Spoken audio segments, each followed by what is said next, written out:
Number 1 or number 2? Number 1 and number 2. 1, 2. So if you're over the age of like, I don't know, 15, then you've probably encountered images like this one. Or, as seems to be more statistically probable, this specific one, with the vaguely desert-like environment, the horizon line, the road, and of course, the balloon. And if you haven't encountered them out in the real world, you might have at least stumbled upon this one in the context of being a so-called liminal space, a topic that I will not be delving much further into in this video. And if you have no idea what this image is, don't fret, I'll get you up to speed in a moment, just hang tight. Whenever I've personally encountered this image, I've had two questions that pop into my mind. So, where is this? And who the fuck is that?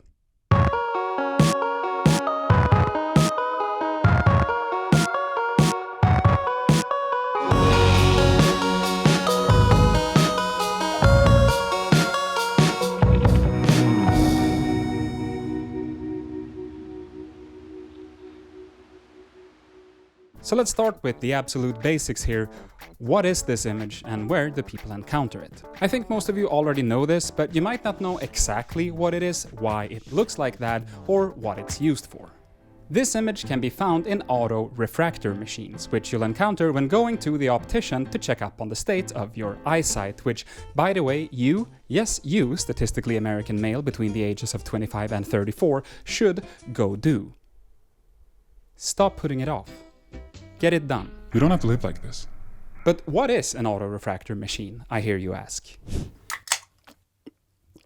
Well, your eyes are two balls situated somewhere slightly above the approximate center of your face, commonly used for the purpose of perceiving the visual world around you. The eye consists of the sclera, iris, cornea, pupil, lens, conjunctiva, macula, optic nerve, and a bunch of other stuff that I could have probably pronounced better if I had gone to college. But at the very back of your eye is the retina. The retina being a layer of photoreceptor cells and glial cells with the purpose of capturing incoming photons and transmitting them along neural pathways for you to be able to watch this video right now. James. And having bad vision can be attributed to various different factors, including but not limited to cornea curvature and lens curvature. And that's where the auto-refractor comes in. It shows you an image, moves that image a bit back and forth, I think maybe sometimes blurs it a little bit, shines a light into your eyes, and then uses a sensor to measure your eyes and how they react to those changes. It then uses that data to approximate what your prescription might be. Now, contrary to popular belief and what it might look like, I'm not an eye doctor, and that was all from like 15 minutes of using Google, so take everything I say here with a grain of salt. But if I understand things correctly, the autorefractor is essentially used to get a starting point for the actual optician to then work off of, hence why you often begin an eye exam with doing this, and you then go on to do the whole number 1 or number 2 thing, along with various other tests. So that's what an autorefractor does, and as you've probably surmised by now, that's when you'll likely encounter this image. But why this specific image? Is there something inherently special about these color combinations? Perhaps it's something about the composition or the way that the sky meets the ground. Well, according to an actual doctor, that being Dr. M in the archived version of this article from moreanEyeAssociates.com, the image isn't important, but the need to focus on something at a distance is key to a good measurement. The balloon is just one of many visual targets used in the autorefractor. Besides the hot air balloon, other popular images include a pinwheel, peppermint candy, a house or barn at the end of a road, a house in the middle of a field. So as it seems, the only thing that really matters here is that your eye has to focus on something in the distance, in this case, the balloon. And as a quick side note, I should mention that the image of course can't produce any real distance, as it is a 2D image that is sitting mere centimeters in front of your eyeball, but if I understand correctly, the autorefractor uses a series of lenses to sort of trick the eye to think that it's looking at something that is actually far away, even though it isn't. But again, a huge pinch of salt here. So there's really nothing that special about why this specific type of image has been chosen, as it seems. So now that we're all on the same page regarding what this image is, let's get back to my original question. Where is this? And who is that? Well, to answer that, we first have to establish if this is even a real place at all. Because, I mean, there is a chance that this isn't even a photo, and if it is, there's no telling how much manipulation has gone into it. We will be going into this a bit deeper down the line, but for now I think it will suffice to make some assumptions based on the readily available facts.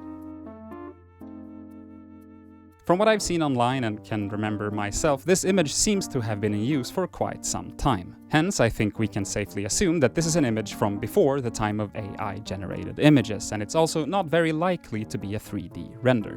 Furthermore, the saturation levels of the balloon kinda stick out to me, and I find the lack of mountains or other landscape details on the horizon here somewhat suspicious.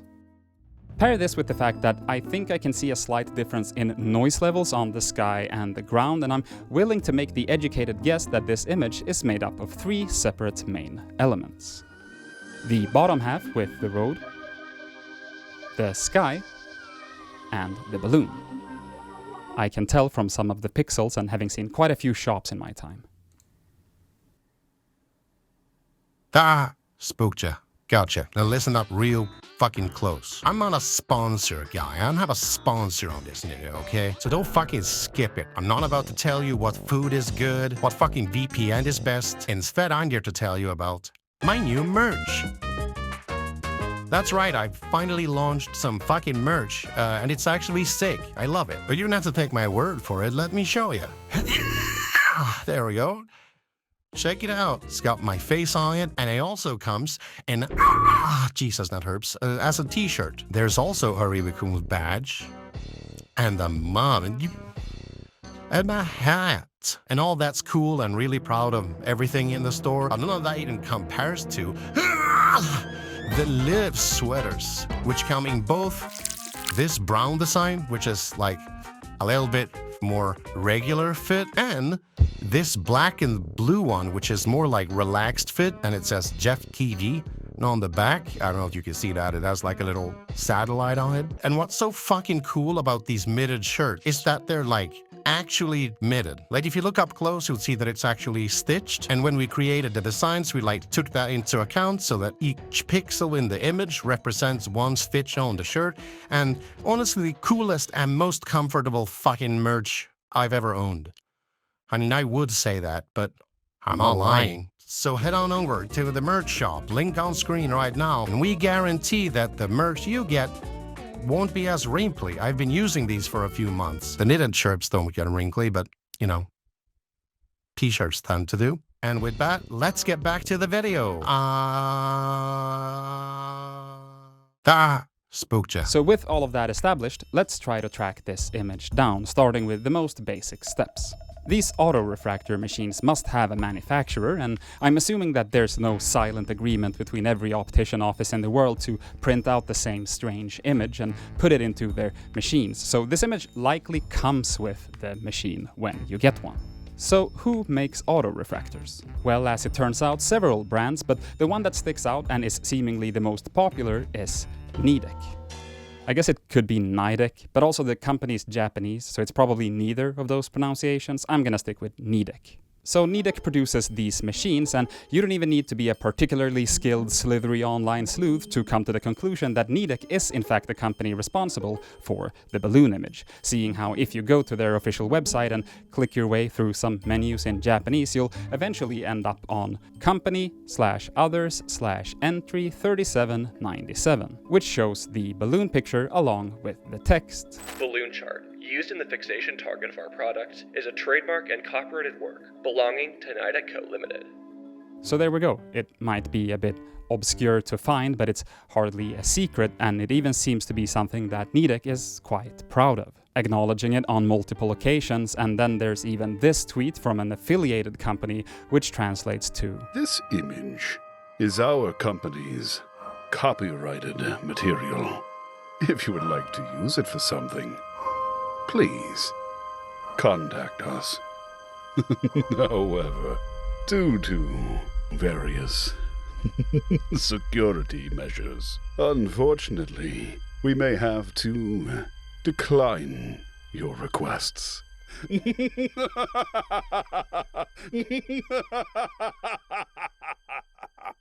Which is somewhat ominous.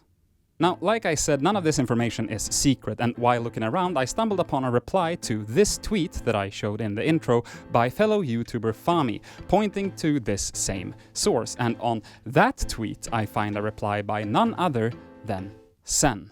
Because fucking of course. Sen being, if you don't know, my occasional research companion who's helped me behind the scenes with both the Jazz Skull research and this video that you're watching right now. All that being said though, this still doesn't really answer either of my original questions of where and who. So let's keep digging, starting with the where. My first step is to, of course, use the website TinEye. TinEye. It's TinEye. Are you a fucking idiot? It's called TinEye, you fucking moron. TinEye. Using the website TinEye to reverse image search the picture. But since this image has been pretty commonly reposted online for quite a few years and we already know that it's from Nidec, this doesn't really give us that much that we can use right now. So instead, I decided to get creative.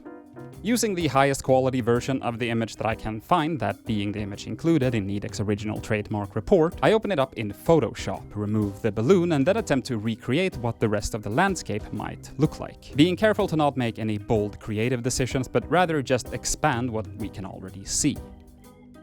I then use Yandex, which is a search engine with a reverse image search feature that I've had more luck with than Google when it comes to finding similar images, and I throw this expanded version of the photo into there. The results are, as you could probably guess, quite a few and quite varied, but I do come across a couple of decent leads, especially this one, which is tagged with Monument Valley. Let's come back to that. I decide to shoot Nidec an email where I explain who I am and what I'm trying to do. I don't expect much from this, but it's worth a shot. While waiting for them to get back to me, I return to Sen's Twitter reply to Fami's reply to the tweet that started off this video. This link leads to a short comic retelling how these two journalists went to the Nidec head office and got a tour of the place while also asking some questions. Among the topics they discuss with Nidec is, of course, the infamous photo. The narrator seemingly thinks that it's a painting, but the Nidec employee informs him that, by the way, that picture of a balloon is not a drawing. It's a photo. It is said that this is a composite between two photos of a road and a balloon. And this checks out with my initial assessment. Looking at the image again, the saturation levels I mentioned before maybe mostly feels different between the balloon and the ground. It actually does look quite feasible against the sky. So it could be that this isn't actually 3 different images, but just 2. But to be sure, I hand the images over to my friend Sen, who looks them over with various forensic analysis algorithms, including error level analysis, JPEG blocking / quantization inconsistencies. Oh, sorry, it looks like Nidec replied to my email here. Dear Jeffiot Media, thank you for contacting us. We are pleased to hear that you are interested in our trademark and copyrighted work, Balloon Chart. We started to use the Balloon Chart in our auto-refractometer and auto-ref keratometer since 1990 from our AR800 series. We only use the image of the hot air balloon and do not use an image of a house in our products. The balloon chart was made by our employee who was in charge of development. However, to protect personal information, we cannot tell you the name of the employee. The balloon chart is an edited image. We edited the hot air balloon image to a picture of a road that was taken in Arizona in the United States. If you do not recognize... Okay, wow, that's a lot to unpack. But okay, so pairing this with what was said in the comic, it seems like it actually is just 2 images rather than... Oh, right, Sen is doing forensic analysis here. Let's see what he has. Okay, it seems like it actually might be 3 different pictures after all, like I originally hypothesized. That's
You're a failure, Jeff. Look at you.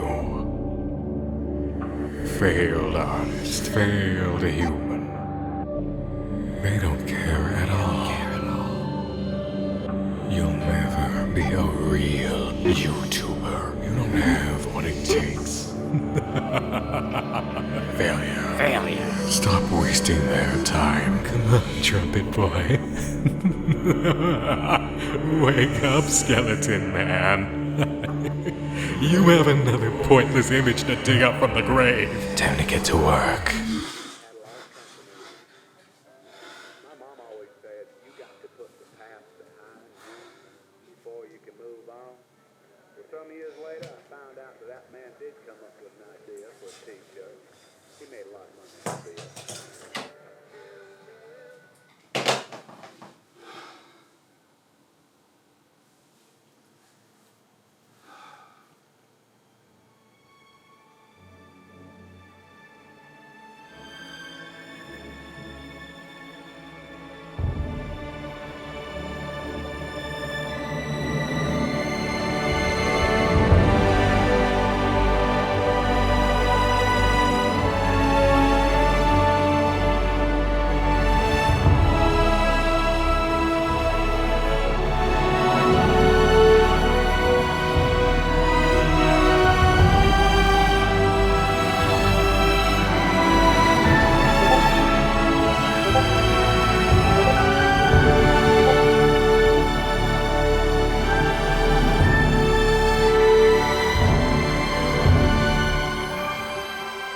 That's it.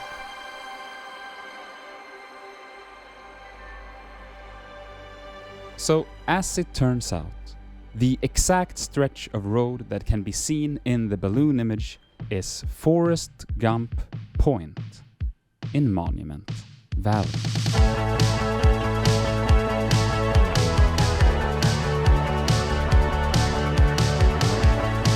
Now, for the observant viewer, or hater of slightly dramatized events, this could also be concluded from both the comic and the email I got from Nidek mentioning Arizona. But what really broke the case wide open was the news report specifically mentioning Monument ア Valley. メリカ・アリゾナ州のモニュメントバレーの写真にイラストの気球をくっつけたんですって。 And interesting enough, as you might remember, this was genuinely the first note I made when I started researching this topic after doing that Yandex reverse image search. But yeah, that's it. That's where. But that still leaves the who. So, let's see what we got here.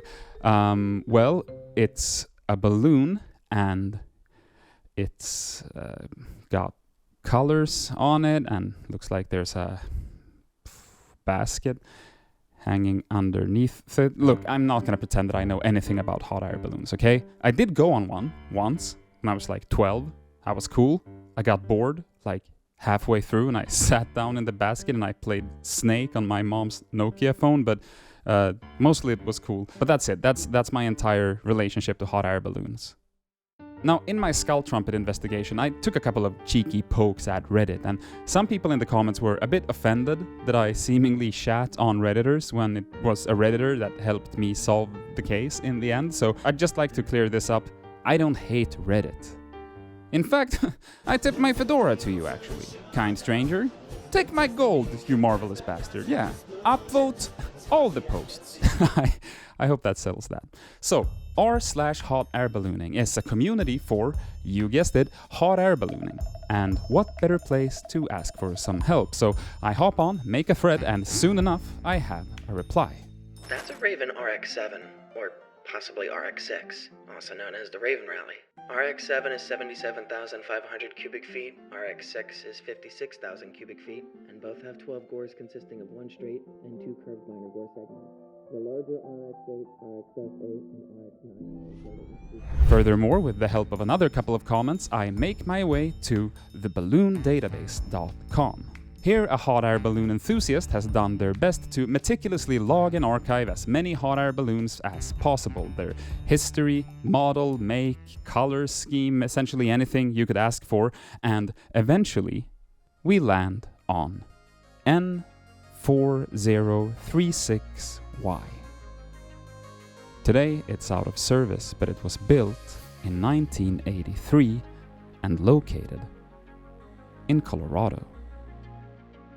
Now, I want all the Americans watching to hold on to your holsters here, because this might come as a shock, but us non-Americans don't always have like a full idea about the location of every single state. So for anyone like me who can't quite see the significance of Colorado from just hearing it, let me pull up a map real quick. Forrest Gump Point is technically located in Utah, right here, where it borders to Arizona. And this suspiciously square-shaped state right here is Colorado, where the balloon used to operate.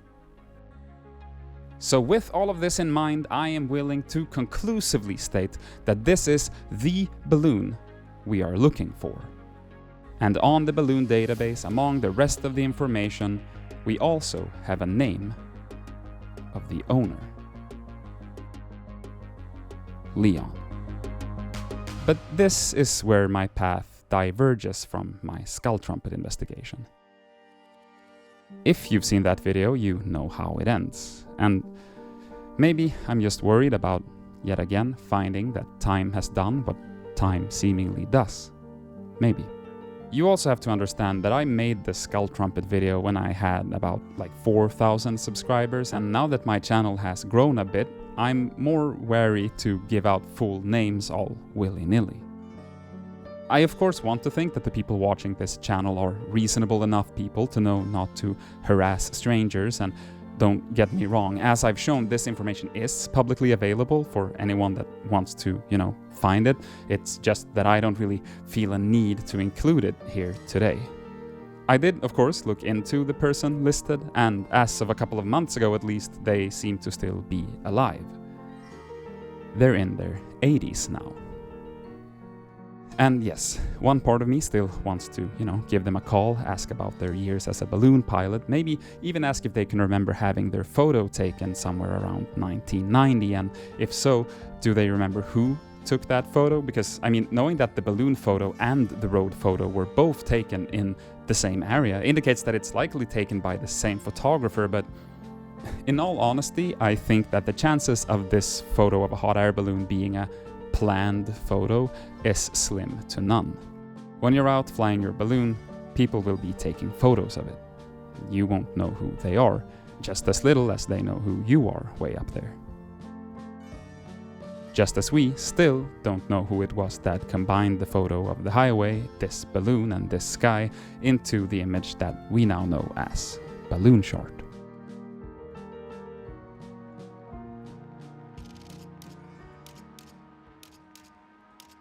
It should be noted that the NeverDraws CEO/chairman/boss guy something apparently loved the States and would frequently fly there to visit, but I believe that if he was the one who had taken these photos, NeverDraws would happily let the world know that.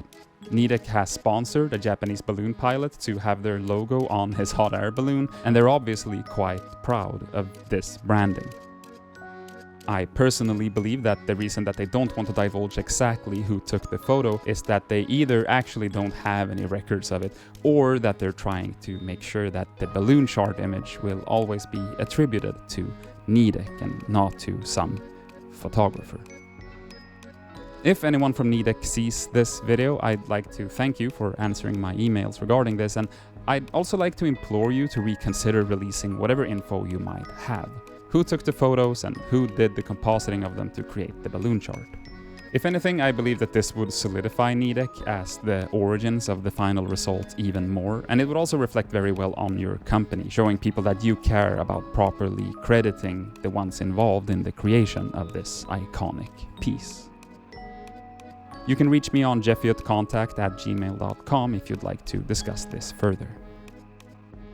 Now, what I believe happened here is that Nidec purchased 2, possibly 3 photos from a photographer active somewhere out of this area.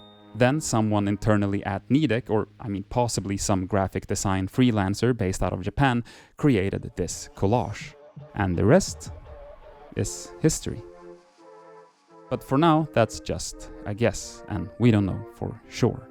But what we do know is that this is Forrest Gump Point, Monument Valley, Utah. And that right there is Leon, flying his Aerostar Raven RX-7.